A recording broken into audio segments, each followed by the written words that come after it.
We're really excited to go to BYU. I, me personally, I've never been up there before for a game. I've drove by the stadium, but I never have gone up there for a game. And I know our team will be excited to go up there and play. They have a really nice team. Coach Satake has done a very good Satake, excuse me, very good job with. They play extremely hard. They've got a really good quarterback, good offensive line, receivers that can win one-on-one catches, and I really like their linebackers on defense, especially like Thule and I don't want to say his name wrong, Pili or Pili. I like those two guys. They're really good players for them, and got a solid D line and secondary. It'll be a really nice challenge for us, but it'll be kind of neat to go out of conference at this point, right before the bye, and go play. So we're excited to get up there. Coach, what's the mood of you guys right now after 3 losses and so many injuries and stuff? And how do you get these guys back and get the energy right? I think the difference, Trey, in this year and last year when we went on a 3-game losing streak was the health of the team was a little bit better. We had won 4 instead of 3, before that. Our next game was Pine Bluff instead of BYU. There's some differences in the scheduling, differences in the health of the team. But I think we can go back onto we'd lost 3 in a row last year and ended up in the top 20 in the country and finished out strong. I think we're all disappointed. I don't know if it's just the losses but how we've played the last 2 weeks. I wouldn't put A&M in there. We made some mistakes there at the end of the A&M game in the second half, but the last 2 weeks we just haven't played well. Made some mistakes. I have to get better as coaches, but I think in a nutshell, it's we've lost 3 games and we need to stop. And I think our team understands that. I didn't feel after the game, I felt a lot of disappointment. I think I don't think there's any way we've lost the team or anything like that. I know that's not the question you're asking, but I feel real comfortable that we'll have a good week of practice and we'll be excited to go play and get our quarterback back and hopefully we'll be able to get Slusher back. Still up in the air right now. With the quarterback situation, obviously you mentioned expecting to get KJ back. But given the way the game played out and everything, is Hornsby the backup quarterback now? Yeah, I talked to Malik again. I kind of had a Monday meeting with him last week and won, and he certainly earned that spot on Saturday. And I just gave him his choice, whether he wanted to stay where he was as a 2 quarterback now, or whether he wanted to move to wide out, or whether he was interested in moving to corner. Obviously the team needs some defensive back help, and he'll have to explain, more than I can with him, but there was a big weight lifted off his back, I think, with the way that he performed. I think he validated, what he thought about himself as a quarterback and what the team did. And he wants to stay right there, be ready if needed at quarterback, and not necessarily do the wide receiver, quarterback, all that stuff. Just be ready when needed as a number 2 quarterback. With Malik, you used him in some interesting packages early in the season, and then we hadn't seen him in the last couple of games. Just does his performance Saturday make you want to try some of those things again? No, I don't think so. It didn't work. It didn't work for him. I think he wants to be a quarterback, and we were forcing him a little bit into needs. I think we felt like our needs were a little bit more at wide receiver than what they may be, and he wants to be a quarterback, and that's where we're going to play him. And I think because even at practice we've took him away from that, and I don't think it helped him at practice. And I think he can become what we all think he can be at quarterback if we just leave him there. I gave him that choice, and that's what he chose. And I was happy that he did. What made you decide to go to Reed Bauer at punter when you did? And do you think he's going to be your punter going forward? We had struggled a little bit early in games punting the ball, and it had been a little bit of a consistent pattern. And we talked about it before the game, obviously after the game, after the Alabama game. And, some people perform different in games than what they do at practice. And honestly, Malik Hornsby is one of those guys. I know he's not a punter, but and so we started Max, and there's nothing wrong with Max. Max is a good punter. Had difficulty with the first punt, and we knew if that was the case that Reed would go in there because Reed did a nice job for us last year. And so, we'll stay with Reed as long as he's doing a nice job.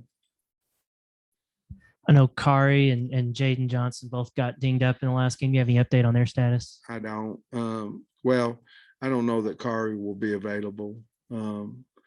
Jaden could be. We're not going to practice him today. Kari probably not. Jaden, I don't know. We're holding him today. You said it sounded optimistic about Slusher. is he a guy you think he can be back at practice? Oh, or? man. I had to talk with him this morning as well. I don't know. I mean, I thought he would be a little bit further along yesterday, to be perfectly honest with you, than what he was. So I don't know. Coach, just back-to-back slow starts for y'all. I think you got down 28-0 against Alabama, 21-0 against Mississippi State. Is that going to be a focus this week for y'all to, get out to a quicker start on both sides? We of the ball? focused it last week too. It just didn't work, and I appreciate the question. I do, because it is a concern to us. It might be even to a taking the ball if we win the coin toss. We're such a deferred team and things of that nature, because I like having the ball coming out of the third quarter, but the bottom line is I think we have to do a better job offensively on having our openers solid, concrete, practice them over and over and over. And I know they changed a little bit with down and distance, but we have to have our 10 plays in there that we're going to run, and depending on down and distance, and get our kids to believe in those plays. We have to execute. I mean, I get it. And we do that, but I think we've got to make a stronger, concentrated effort on that. Defensively, we just have to make plays. And of course, last week was a little bit different because, we kicked the ball out of bounds. We have a 15-yard penalty on a back of the helmet penalty. We hurt ourselves. We've obviously got to be better at details as a staff, and that's myself. And but yes, to answer your question, we have to get out to it, and we can't go in, at halftime down 1 week 21, and last week whatever it was 11. We just can't. We got to start faster. And then at receiver, you guys gave some guys some more looks. Bryce Stevens had the touchdown. What do you think of those guys who haven't really played a whole lot this year that played last week? Yeah, I was really proud of Bryce. I mean, it was a hard catch, tough catch. And I mean, really good throw. Hard, not an easy catch, let's say that. And did a really good job with that. We've got to get going a little bit more. I think we didn't play particularly well at wide receiver in some positions that we've got to figure out who possibly our third receiver is and things of that nature. And that could be a Bryce or even Jaden Wilson, somebody like that. I think we've got the talent. We just got to give more effort and play harder. My question was going to be about the receivers too. Landers' targets have gone down the last 2-3 weeks. Yeah. Are you, as a whole, maybe struggling to beat man coverage, or what's happening with the receivers? Well, I think, it's a complicated answer because sometimes you're open and you miss the throw. Sometimes you're open and you don't see him. Receivers are so different, Tom, because where they progress in the read and things of that nature. You know what I mean? But you also can target a guy, and in that he has to get open and he has to win that rep. Obviously, we're not doing one of those three, and I think Matt's a unbelievable talent. But to get to football, you got to get open, and all those things we just talked about have to happen. Last week going into the game, we had thinking with Cade being able, he's a good passer. I mean, as good as Malik played, I'm not for sure that Cade had really a chance, to be honest with you. He didn't play very much, and protection wasn't particularly good when he was in there. But he threw the ball well during the week, and we thought we could hand the ball off and make yards with our running backs, and then we could get, we needed to open up our offense and throw the football. And fortunately, with Malik, we were able to hit some long ones and some plays, and he did that with his arm and his feet. So long answer is we have to get better out there. But those three things had to happen, and we have to know we're going to those guys, and if they don't get open, they don't get open. Your O-line has done such a good job at moving the line of scrimmage with the shorts, not converting the short plays.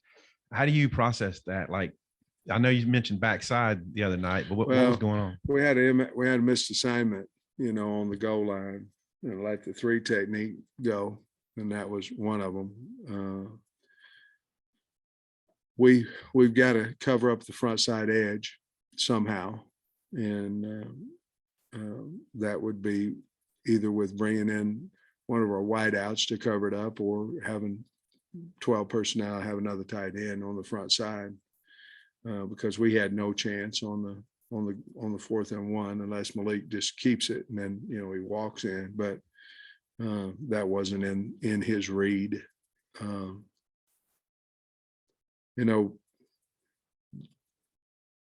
It's about getting the right movement and getting the right back in there, and your best short yardage guy. And I felt like we ran high during those situations as well. Not necessarily on the 4th and 1, because there was no chance. I mean, they closed it down and there was no chance. But on the other ones, I felt like we need to understand we have to get the ball in there, both on up front and the running back. And I think we might need to get the ball outside in some of those situations as well, because everybody's piling in there on us. And I think that the big answer is get somebody to handle the front side edge, a tight end or a wide receiver. You can still stay in that personnel as big as our wide receivers are, and then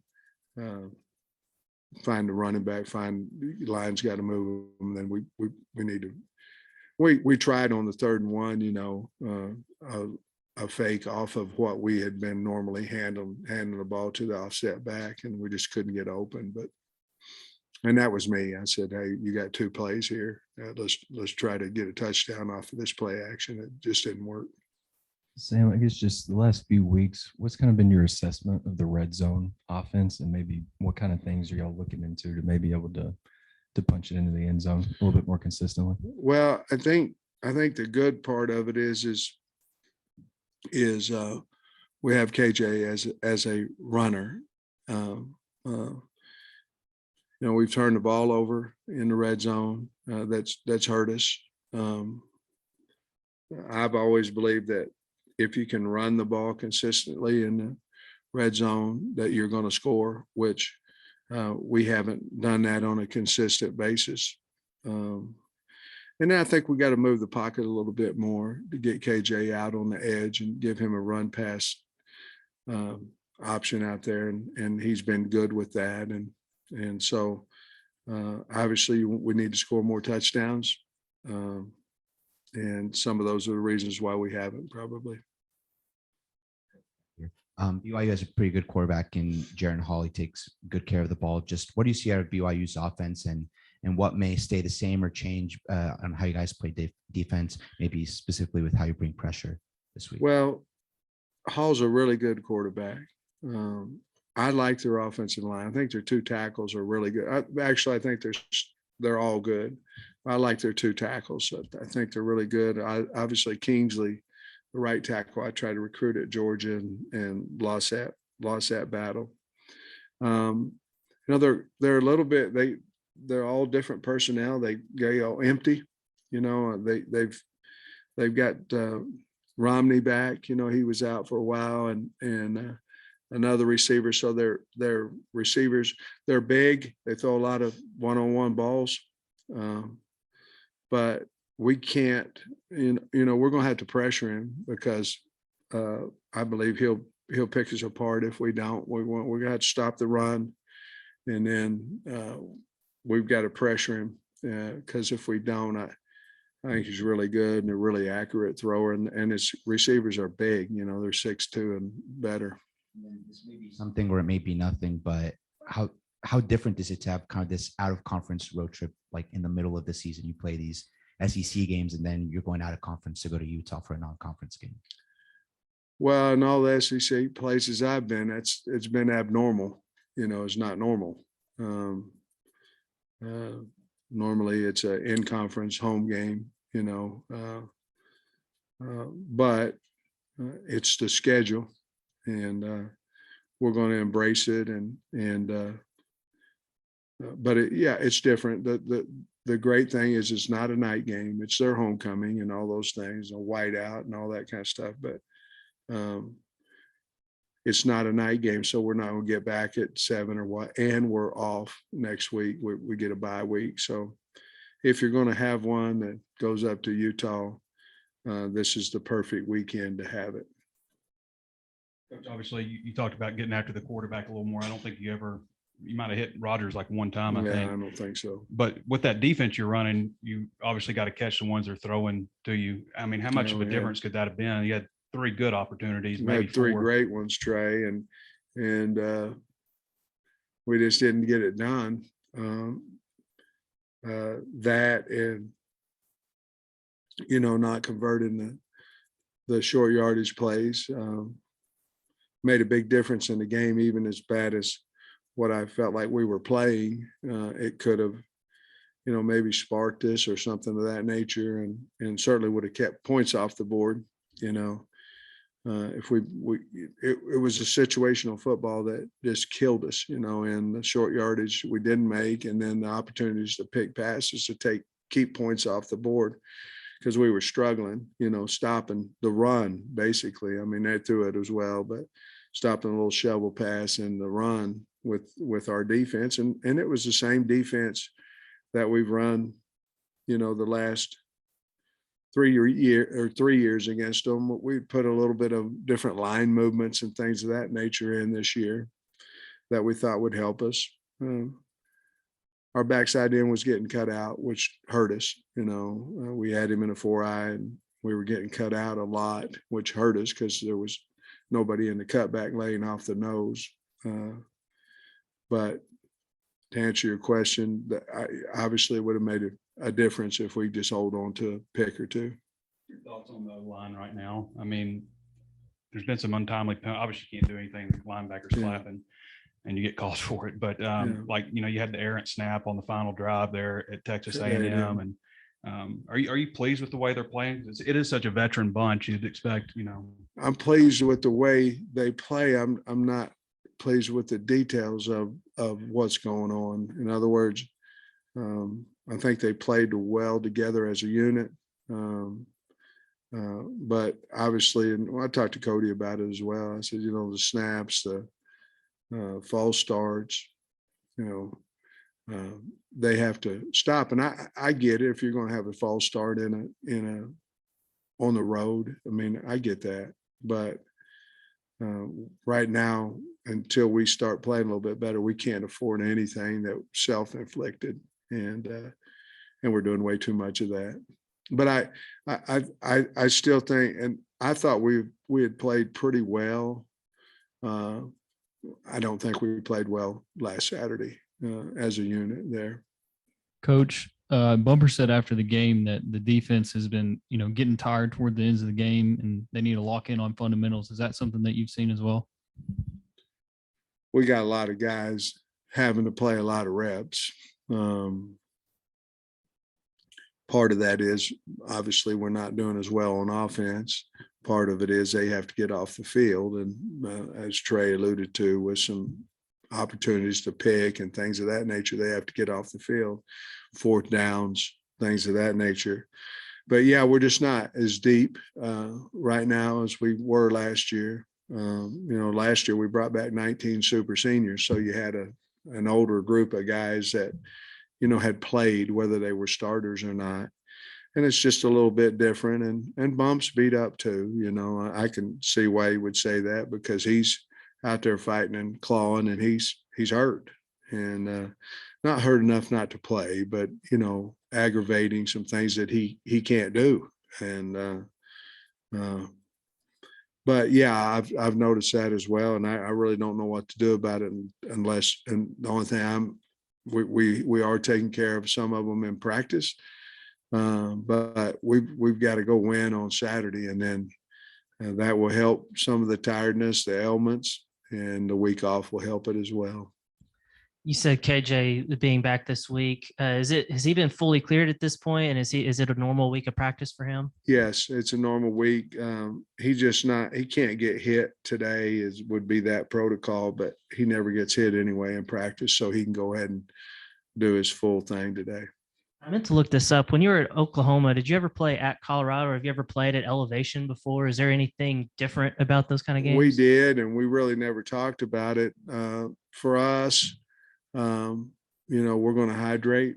We're going to hydrate as much as possible.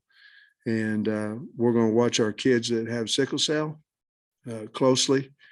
And after that, we're just going to go play the game. Yeah, my question was about altitude too. Have you heard stories in the profession of teams that the altitude got them a little or anything? Not really. I have heard stories about kids with the sickle cell trait that you really need to watch them. And we went over that this morning in our meeting as well. I've heard of people trying to get used to it and go up a day early and all those type things. In talking to some of the coaches that have played them and played up there, or some coaches that coached at BYU, they think as long as we hydrate and watch the kids with the sickle cell, we should be in good shape. I watched Coach Kalani's post game from the Notre Dame game. He just seems really, really composed, focused, balanced guy. Have you come across him? Do you know him? I have not. I have high respect for him. Just he, in the AFCA, all the coaches are on Zoom, and the things that he talks about when he speaks in the head coaches meetings, he's very, very intelligent. From everything I see, he's very, very positive. Obviously, he has a love for BYU, but I know this, that for him to get Kingsley to come back from Oregon to BYU, of course, Kingsley had to go in the transfer portal. I have high respect for Kingsley's family, and they love him. And so I would think that that's enough endorsement right there. I do believe, just like you said, Tom, he's a fine man, a hell of a football coach. Coach, looks like Hudson Clark got to play some safety on Saturday. What do you think of that? Well, we needed him to. He came up in the hole a few times, and 07, he ran hard, didn't he? And so might be out of position a little bit to come down in that A gap, but he was the best option that we had, and he plays. I'll tell you about Hudson Clark, you can count on him. He gonna be there. Now, he catched a little heck from the media, not media, from the fans and all this, but you can count on him. And you can do a lot with a guy that's loyal to the program, and you can count on him. He's going to be there every week. And so safety, corner, boundary safety. I love the kid, and he'll just get better and better. But come down in the A gap on that, that's probably not his forte all the time. Thanks, Coach. Appreciate you. All right, guys.